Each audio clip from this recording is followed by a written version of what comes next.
Hi കുട്ടികളെ, പുതിയൊരു വീഡിയോയിലേക്ക് എല്ലാവർക്കും സ്വാഗതം. ഇന്നത്തെ ടോപ്പിക്ക് വായനാദിന ക്വിസ്. നോൺസെൻസ് കവിതകൾ എന്ന പേരിൽ ആദ്യമായി കവിതാ സമാഹാരം പുറത്തിറക്കിയ കവി ആരാണ്? നോൺസെൻസ് കവിതകൾ എന്ന പേരിൽ ആദ്യമായി കവിതാ സമാഹാരം പുറത്തിറക്കിയ കവി ആരാണ്? ഉത്തരം കുഞ്ഞുണ്ണി മാഷാണ് നോൺസെൻസ് കവിതകൾ എന്ന പേരിൽ കവിതാ സമാഹാരം പുറത്തിറക്കിയത്. എത്ര മലയാളികൾക്കാണ് സരസ്വതി സമ്മാൻ ലഭിച്ചിട്ടുള്ളത്? ഉത്തരം 4 മലയാളികൾക്കാണ് സരസ്വതി സമ്മാൻ ലഭിച്ചിട്ടുള്ളത്. കേരള ചരിത്രത്തിലെ പ്രശസ്തമായ ക്ഷേത്രപ്രവേശന വിളംബരം എഴുതി തയ്യാറാക്കിയ കവി ആരാണ്? ഉത്തരം ഉള്ളൂർ എസ് പരമേശ്വരയ്യരാണ് ക്ഷേത്രപ്രവേശന വിളംബരം എഴുതി തയ്യാറാക്കിയത്. മകരക്കൊയ്ത്ത് എന്ന കാവ്യസമാഹാരത്തിന്റെ രചയിതാവ് ആരാണ്? ഉത്തരം വയലോപ്പള്ളി ശ്രീധരമേനോനാണ് മകരക്കൊയ്ത്ത് എന്ന കാവ്യസമാഹാരത്തിന്റെ രചയിതാവ്. നീർമാതളം പൂത്ത കാലം എന്ന പ്രശസ്ത കൃതി എഴുതിയത് ആരാണ്? നീർമാതളം പൂത്ത കാലം എന്ന പ്രശസ്ത കൃതി എഴുതിയത് ആരാണ്? ഉത്തരം മാധവിക്കുട്ടി. ആരാച്ചാർ എന്ന പ്രശസ്ത കൃതിയുടെ കർത്താവ് ആരാണ്? ആരാച്ചാർ എന്ന കൃതിയുടെ കർത്താവ് ആരാണ്? ഉത്തരം KR മീരയുടെ കൃതിയാണ് ആരാച്ചാർ. സാമൂഹ്യ പരിഷ്കരണത്തെ ലക്ഷ്യമാക്കി VD ഭട്ടതിരിപ്പാട് രചിച്ച നാടകം ഏതാണ്? ഉത്തരം സാമൂഹ്യ പരിഷ്കരണത്തെ ലക്ഷ്യമാക്കി VD ഭട്ടതിരിപ്പാട് രചിച്ച നാടകമാണ് അടുക്കളയിൽ നിന്ന് അരങ്ങത്തേക്ക്.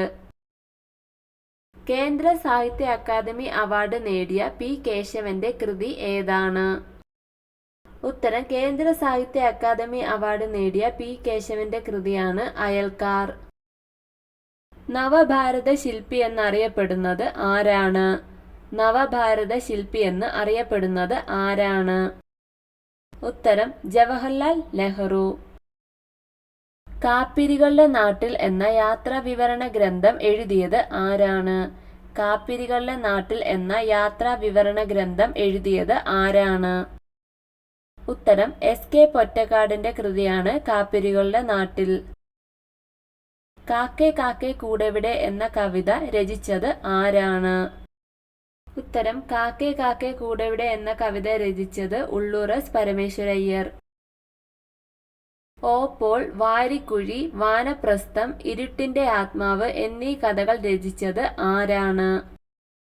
ഉത്തരം MT വാസുദേവൻ നായരുടെ കൃതികളാണ് ഓപ്പോൾ, വാരിക്കുഴി, വാനപ്രസ്ഥം, ഇരുട്ടിന്റെ ആത്മാവ്.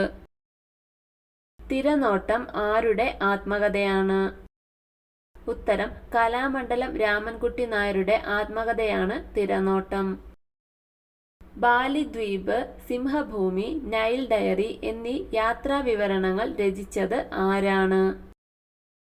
ഉത്തരം SK പൊറ്റക്കാടിന്റെ യാത്രാ വിവരണങ്ങളാണ് ബാലിദ്വീപ്, സിംഹഭൂമി, നൈൽ ഡയറി എന്നിവ.